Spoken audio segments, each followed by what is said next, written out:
Gigantic, Newt ou encore Max et les Maxi-Monstres. Que de films d'animation n'ayant jamais vu le jour et qui pourtant semblaient si prometteurs. Alors, problème interne, manque de budget ou simplement prise de conscience sur le potentiel échec d'un tel projet, je suis là pour vous mettre en lumière ces films d'animation abandonnés. En attendant, bonjour à tous, j'espère que vous allez bien. Ça y est, c'est la rentrée.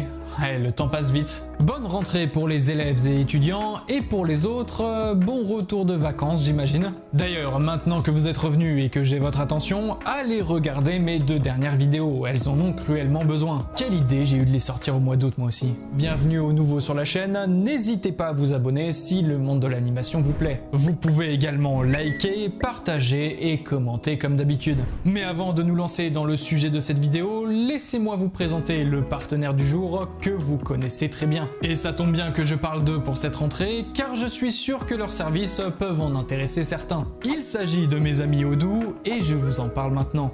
Odoo est une suite d'applications permettant de gérer de nombreux aspects de votre entreprise, comme le plus connu de tous, la création de votre site internet. Le tout de manière simple, intuitive, mais surtout gratuite. Je vous ai donc présenté de nombreuses fois les spécificités de la création du site web. Avec son système de drag and drop simple comme bonjour, et son assistante éditoriale offerte par ChatGPT. Je vous ai présenté le e-commerce, la facturation, les projets, donc si vous suivez mes vidéos depuis plusieurs mois, vous devez être assez calé sur le sujet. Mais avez-vous réellement exploré toute la suite de Odoo ? Odoo vous offre une solution tout en un. C'est-à-dire que peu importe votre projet ou votre business, tout est regroupé sur une seule et unique plateforme, soit 45 applications interconnectées pour couvrir tous les besoins de votre entreprise. Odoo vous offre donc une centralisation complète de vos activités, un boost de productivité et donc par conséquent un gain de temps, d'énergie et d'argent. Et puis soyons honnêtes,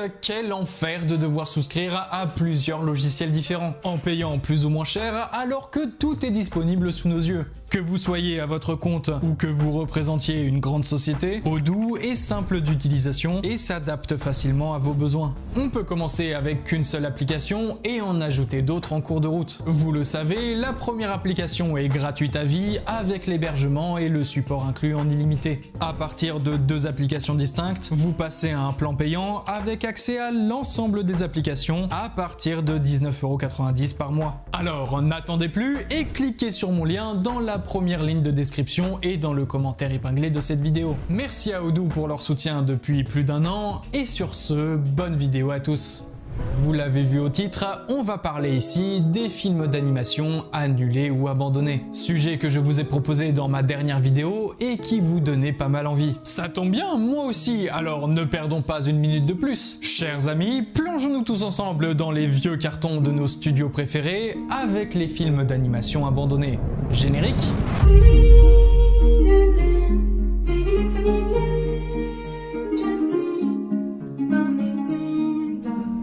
Commençons dans un premier temps avec l'un des films de ma liste que j'ai brièvement abordé dans ma précédente vidéo. Désolé pour la légère répétition. Et il s'agit de Gigantic. So I'm proud to announce that we are in production of our version of Jack and the Beanstalk, and it is called Gigantic. Gigantic était un projet de film d'animation des studios Disney, annoncé pour la première fois en 2015 lors de la D23 Expo, un événement dédié aux fans de Disney. Le film devait être une réinterprétation du conte classique de Jack et le haricot magique. Situé en Espagne pendant l'âge d'or de l'exploration, Gigantic, appelé dans un premier temps Giant, devait suivre l'histoire de Jack, un jeune garçon qui découvre un monde de géants cachés au-dessus des nuages après avoir grimpé la racine géante d'un haricot magique.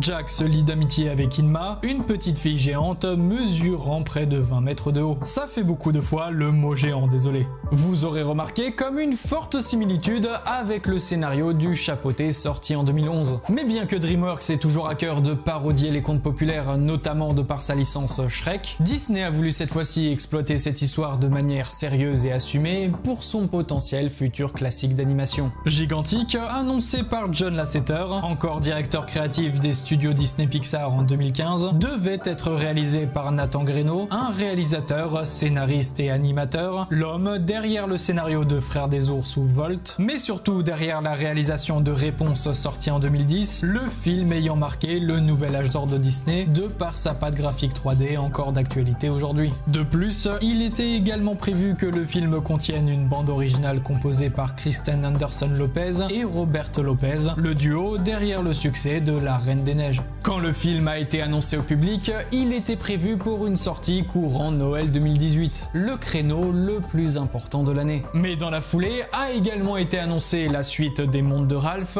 intitulée Ralph 2.0. Et je vous laisse deviner qui a été prioritaire entre une création originale sortie de nulle part et une suite d'un classique à succès. Les années passent, sort Zootopie en 2016, contenant le fameux clin d'œil sur la future sortie du film, puis Vaiana, la légende du bout du monde, en fin d'année. Le projet Gigantic avance, mais repousse sa date de sortie à Noël 2020. Et malgré l'enthousiasme initial du projet, Gigantic rencontre au cours de son développement quelques difficultés. Et donc, le 10 octobre 2017, Disney annonce officiellement l'annulation du projet. Les raisons précises de cette annulation n'ont pas vraiment été détaillées publiquement, mais il est probable que des problèmes de scénario, des divergences créatives ou d'autres défis liés à la production ont contribué à cette décision, sans parler des autres productions dites plus importantes en parallèle dans le studio. Ed Catmull, président des studios Disney et Pixar, explique au micro d'Hit Vision: Il est impossible de savoir lorsque nous commençons un projet de quelle manière le processus créatif va évoluer et quelquefois, qu'importe la passion qui nous anime ou notre amour du sujet, cela ne fonctionne tout simplement pas. Nous en sommes arrivés à ce point avec Gigantic et bien que ce soit une décision difficile, nous mettons un terme à son développement pour le moment. Ainsi sort en 2018 Ralph 2.0 dont la qualité est plus que discutable, tandis que Gigantic se retrouve définitivement dans les cartons des films d'animation annulés. Après, est-ce que ça aurait été un bon film? Nous ne le saurons jamais. Une chose est sûre, le mythe du haricot magique a été déjà moult fois exploité. Peut-être n'était-ce pas si original que ça. Dans tous les cas, c'était un projet qui me donnait bien envie grâce à ses premiers visuels et concept art. Mais un autre projet nous avait tous donné envie et celui-ci a en plus un test d'animation clairement convaincant. Je parle bien du projet Popeye. Don't worry, Miss Oil, I'll save you. Save me? Who's gonna save you? I'll be right with you. This is all just a dream. Le projet de film d'animation Popeye des studios Sony Pictures Animation était une tentative de réinventer le célèbre marin de bande dessinée pour une nouvelle génération. Annoncé au début des années 2010, ce film devait être une adaptation moderne du personnage iconique créé par Elzie Chrysler-Segar en 1929. Popeye, qu'on découvre au cinéma dans les années 30 avec les cartoons des studios Fleischer, également à l'origine du personnage de Betty Boop. On rencontre pour la première fois notre marin bourru dans un court-métrage de 1936, Popeye the Sailor Man, I'm in the Army Now.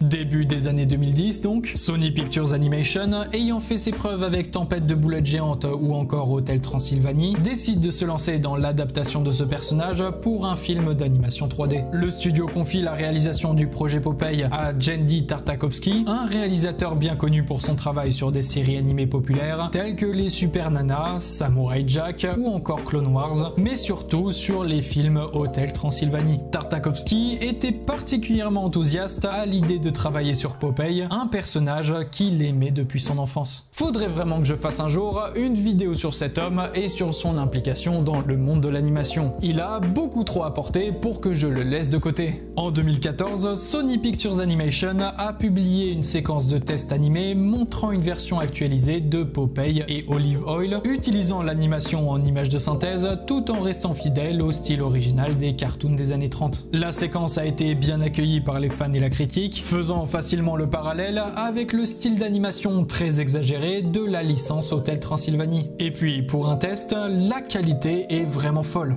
Mais malgré l'accueil positif de cette séquence test, le projet a rencontré des difficultés en coulisses. En 2015, Tartakovsky a annoncé quitter le projet en raison de divergences avec le studio. Il a mentionné que bien qu'il soit très attaché à Popeye, il ne pouvait pas réaliser sa version du film en raison des nombreuses différences avec le cartoon d'origine. L'année suivante, une interview de Jandy a été publiée, donnant quelques détails sur l'état du projet. J'adorais vraiment ce qu'on faisait, mais je crois que le studio entame des changements et je ne suis pas certain qu'il souhaite faire le Popeye que j'avais envie de réaliser. Il a été difficile de laisser partir Popeye, mais bon, c'est les dures lois du métier. Peu de temps après, Sony a officiellement annoncé la mise en pause du projet qui n'a jamais été relancé depuis. Le film Popeye de Sony Pictures Animation reste donc l'un de ces projets d'animation prometteurs à n'avoir jamais vu le jour. Et ce, malgré l'enthousiasme des créateurs et des fans de la première et la dernière heure. Et c'est bien dommage car la période 2016-2018 n'a clairement pas été la meilleure chez Sony Animation. Dites-vous que le projet a été remplacé par Le Monde Secret des Emojis sorti en 2017. Oui, cette merde infâme. C'est d'autant plus rageant de savoir ça, sans compter le dernier film de ma liste, qui a également été impacté par cette décision. Les dernières nouvelles qui nous sont parvenues viennent d'une petite interview de Tartakovsky au festival du film d'animation d'Annecy en 2018. Il annonce « Je suis vite passé à autre chose, c'était durant le hack de Sony. Du coup, il y a eu beaucoup de départs. Les exécutifs ont changé. On s'est vite rendu compte que ça ne pouvait pas marcher. Et puis ils en ont fait une série YouTube si j'ai bien compris. Bon. » Et pas de nouvelles depuis. On peut dire que le projet est définitivement enterré. Ou du moins pour l'instant, on n'est pas à l'abri d'une résurrection. Ou pas, vu le virage à 90 qu'a pris Sony depuis le succès de Spider-Verse. I'm gonna do my own thing. Mais bref, pour notre prochain projet, revisionnons quelques secondes de ma vidéo sur la partie 2 de l'histoire de Disney. Après avoir voulu présenter un projet de film d'animation qui combine la 2D et la 3D, John Lasseter est injustement licencié par les studios Disney. On va donc enfin parler de ce fameux projet mystérieux, proposé par John Lasseter en 1983 lorsqu'il était simple animateur chez Walt Disney Pictures. Il s'agit de Max et les Maxi-Monstres.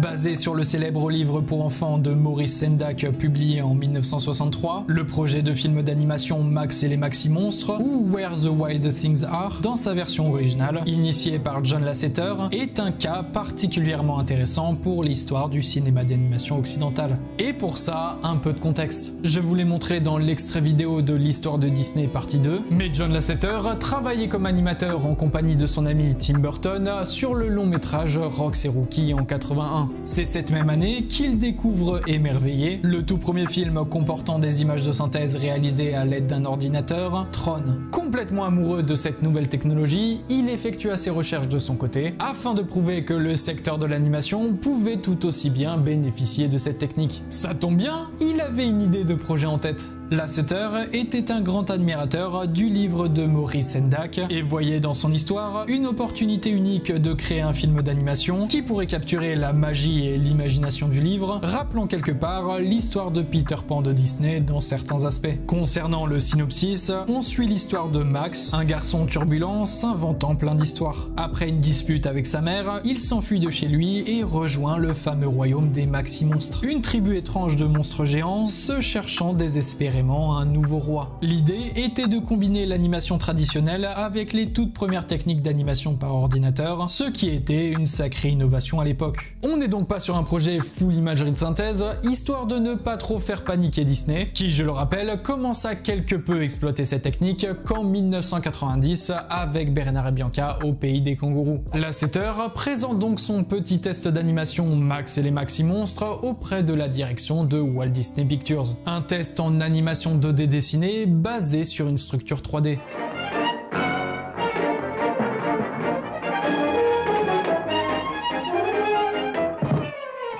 Et vous vous doutez bien Bien que si le projet est dans ma liste de cette vidéo, c'est que le film n'a jamais vu le jour. En effet, la direction de Disney à cette époque n'était pas convaincue par l'idée de l'assetteur. Les responsables pensaient que l'animation par ordinateur n'était pas encore assez développée pour porter un projet aussi ambitieux et qu'elle ne correspondait pas à l'esthétique traditionnelle du studio. On manque d'informations sur ce qu'il s'est réellement passé, mais John est finalement licencié par les studios Walt Disney en 83. J'imagine que l'employé a dû beaucoup trop insister avec son projet. Tu ne vires pas quelqu'un comme ça parce qu'il présente son projet personnel, faudrait être de sacrés enculés, non? Dans tous les cas, en 84, John rencontre Ed Catmull, le créateur et PDG de Lucasfilm Computer Graphics Group, une division de Industrial Light and Magic. Ce dernier l'embauche dans sa société et il travaille sur le premier projet animé du studio, Les Aventures d'André Walibi, premier court-métrage de l'histoire du cinéma à être réalisé entièrement par ordinateur.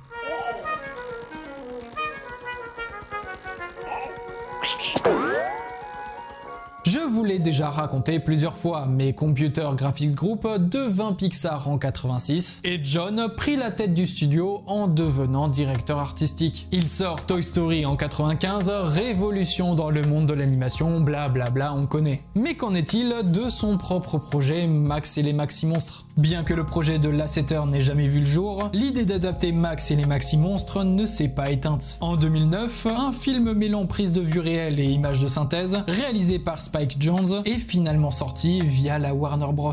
Au final, le projet de John a souvent été considéré comme une occasion manquée dans le monde de l'animation. Mais il a joué un rôle crucial dans le parcours de l'assetteur, l'amenant à devenir l'une des figures les plus influentes du cinéma moderne. Et dans la vie d'un jeune réalisateur, ou pire, un animateur, c'est monnaie courante de se voir refuser un scénario ou une planche de concept. Et parfois, ça fonctionne. Dédicace à Pierre Périfel par exemple, avec son film Les Bad Guys des studios DreamWorks. Mais restons encore un peu du côté de Pixar avec notre prochain projet de long métrage d'animation, Newt.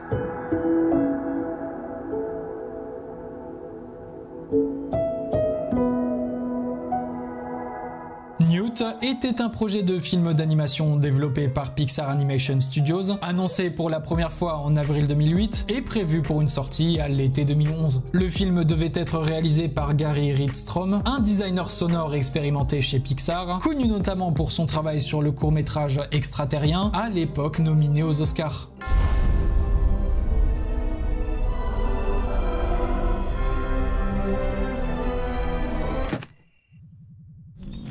Mais forcément, faute de réelle expérience dans le domaine de la réalisation, Gary fut vite remplacé par Pete Docter pour reprendre les rênes du projet. Je rappelle, Pete Docter, réalisateur de Monstres et compagnie, est là-haut au moment de notre histoire. L'histoire de Newt était centrée sur les derniers spécimens mâles et femelles de tritons à pieds bleus, Newt et Brooke. Les deux animaux étaient forcés par des scientifiques de se rencontrer dans l'espoir qu'ils s'accouplent et sauvent leur espèce de l'extinction. Le problème était qu'ils ne se supportaient pas et devaient surmonter leurs différences pour sauver leur espèce. Et je vous le donne dans le mille, on est déjà face à un problème majeur. La ressemblance beaucoup trop frappante, avec dans un premier temps un personnage principal ressemblant à celui de Rango sorti en 2011, mais surtout le même scénario que Rio sorti la même année. Dans Rio, on ne parle pas de triton à pieds bleus, mais de haras bleus, une espèce d'oiseau en voie d'extinction, puisqu'il ne reste plus que Blue et Perla, qui ne peuvent pas se piffrer, mais qui au cours de leurs aventures apprennent à se connaître. Bref, c'est pas le sujet. Pixar sait que le scénario de Newt comporte trop de similitudes. Et même s'il n'y a aucune histoire de plagiat potentiel car le projet est en cours de production depuis plusieurs années, le public, lui, ne l'entendra pas de cette oreille. Couplé au développement du film qui ne répondait pas aux normes strictes de Pixar, plus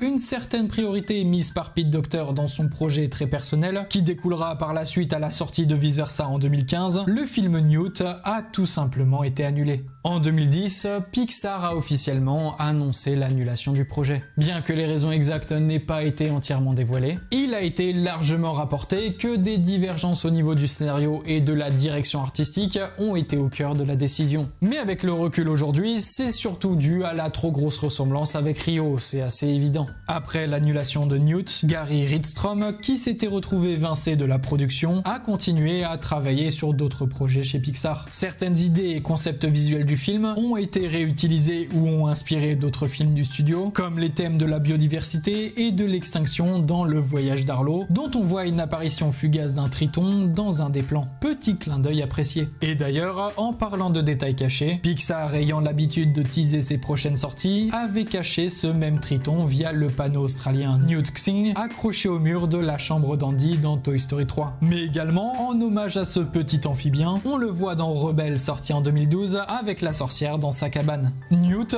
est donc officiellement le seul long métrage inachevé des studios Pixar. Mais ne voulant pas perdre la face envers les fans du projet, voire également afin de respecter le travail des équipes de pré-production, Disney Pixar poste en 2010 l'ensemble des images d'archives du projet. On y voit de nombreux concept art donnant des indices sur ce qu'aurait été l'histoire du film et les nombreuses aventures qu'aurait vécu notre couple de tritons aux pieds bleus. Disney Pixar accompagne la publication des photos d'un statut qui annonce « L'annulation du projet ne signifie pas que l'on ne peut pas partager le travail incroyable des artistes de Pixar avec nos fans Facebook ».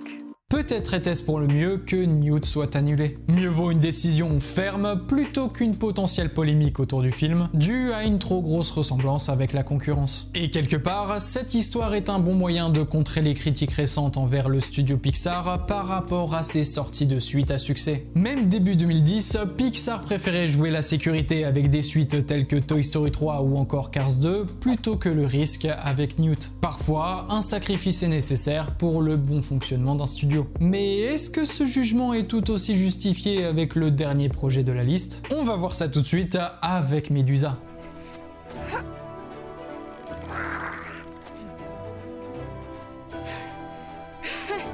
Le projet de film d'animation Medusa, développé par Sony Pictures Animation, était une tentative de réinventer l'un des personnages les plus célèbres de la mythologie grecque. Pour le synopsis du film, Méduse est une jeune humaine avec les problèmes typiques d'une adolescente de son âge. Sa popularité attirera les foudres d'une déesse jalouse qui fera d'elle le monstre dépeint dans la mythologie avec ses cheveux de serpent et son regard mortel. Méduse cherchera à annuler les effets de cette malédiction, aidée par une équipe de créatures mythologiques. Celles-ci lui feront comprendre tout au long de son aventure que ces différences peuvent être également une force. Annoncée en 2013, Medusa devait raconter l'histoire de cette figure mythologique d'une manière nouvelle et moderne, en se concentrant sur son origine et lui donnant une dimension plus humaine et complexe que ce qu'on a l'habitude d'entendre sur elle. En gros, plutôt que de la présenter simplement comme une figure monstrueuse, le film avait pour objectif de montrer comment Méduse était d'abord une jeune femme ordinaire, avant de devenir la créature redoutée que l'on connaît. Le film devait explorer les raisons pour lesquelles Méduse a été transformée, en se penchant sur les thèmes de la malédiction, la tragédie personnelle et de la rédemption. L'idée était de présenter Méduse non pas comme une simple antagoniste, mais comme une héroïne forte et tragique avec qui le public pouvait s'identifier. L'une des principales figures derrière le projet était Lauren Faust, connue pour son travail en tant qu'animatrice sur Danny le chat superstar, Excalibur l'épée magique ou encore le géant de fer, mais surtout son rôle de directrice de production sur les séries animées My Little Pony. Dans une interview, elle nous partage son envie de réhabiliter cette figure forte et pleine de sens qu'est Medusa. Vous vous rendez compte? On est passé à côté du tout premier film d'animation de Sony Pictures à avoir une femme comme protagoniste principale. Le premier à faire ça étant Les Mitchell contre les machines, sorti en 2021. Michelle Raimo-Kouyaté, présidente de la production de Sony Pictures Animation, déclare « Après avoir entendu ce pitch ingénieusement drôle, nous avons immédiatement vu l'énorme potentiel de l'idée. Et lorsque Lauren Faust, une cinéaste d'animation au talent unique, s'est intéressée au projet, nous savions que la combinaison de sa vision et du scénario initial créerait quelque chose d'extraordinaire. » Alors, pourquoi on n'a jamais vu la couleur de ce film si tout avait l'air de bien se passer? On a même eu le droit à un sublime test d'animation traditionnelle, dessiné par le talentueux James Baxter, connu pour son travail d'animateur chez Walt Disney Animation,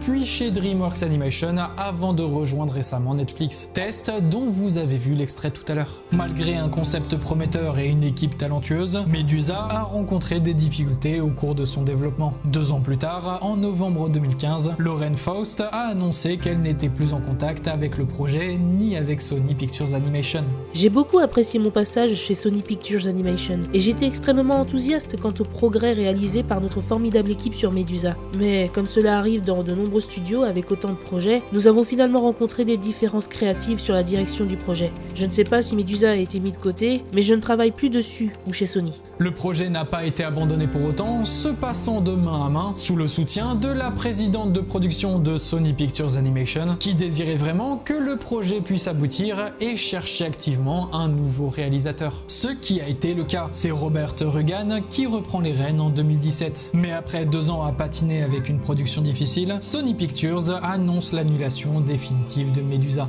On a très peu d'infos visuelles sur le projet, mais une chose est sûre, ce fameux test d'animation de James Baxter m'a donné plus qu'envie de découvrir ce film malheureusement abandonné. Mais surtout, il a donné envie à des milliers de fans d'espérer un jour revoir de l'animation traditionnelle au cinéma. D'ailleurs, je pensais avant de faire mes recherches que Medusa était un projet en animation 2D, mais pas du tout. Ça nous aurait tellement rappelé l'époque bénie des productions 2D sur base de mythes épiques, comme Atlantide, l'Empire perdu de Disney, ou encore Sinbad, la légende des 7 mers de chez DreamWorks. Oui, le film avec la déesse Eris, l'une des meilleures antagonistes de films d'animation. Je veux rien savoir. Mais tout ceci est malheureusement derrière nous. Nous devons donc faire le deuil de ce projet et se contenter de revoir encore et encore l'unique trace animée de Medusa.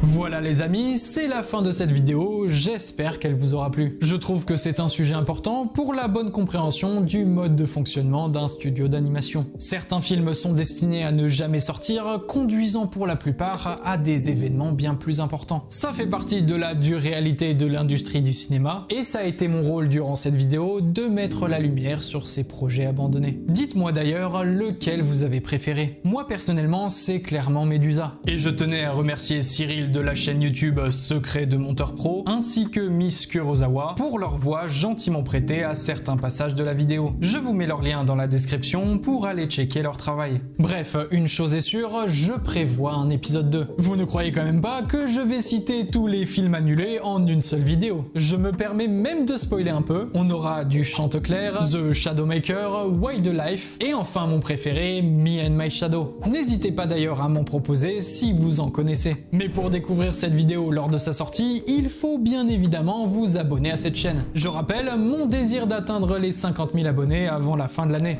Ouais, déjà, atteins les 40 et après on verra. Vous pouvez également me soutenir avec un like, un partage et un commentaire. Enfin, pour ceux qui le veulent, vous pouvez me soutenir financièrement via un don sur ma page Tipeee, disponible dans la barre de description. Merci sincèrement à tous ceux qui le feront. Et n'oubliez pas de cliquer sur le lien dans la première ligne de description et dans le commentaire épinglé si vous voulez bénéficier du catalogue d'applications proposé par Odoo. Ah, et je voulais aussi vous partager un petit truc. J'ai participé à la dernière vidéo du collègue et ami Sio dans une sorte de quiz contre 3 autres adversaires. Un quiz sur le domaine de l'animation bien sûr. Je vous mets le lien en description, n'hésitez vraiment pas à aller la voir. Sur ce les amis, je vous laisse, continuez à regarder des films d'animation, prenez le temps de vous renseigner sur certains de ces films malheureusement annulés ou abandonnés, mais surtout n'arrêtez jamais de rêver. À la prochaine.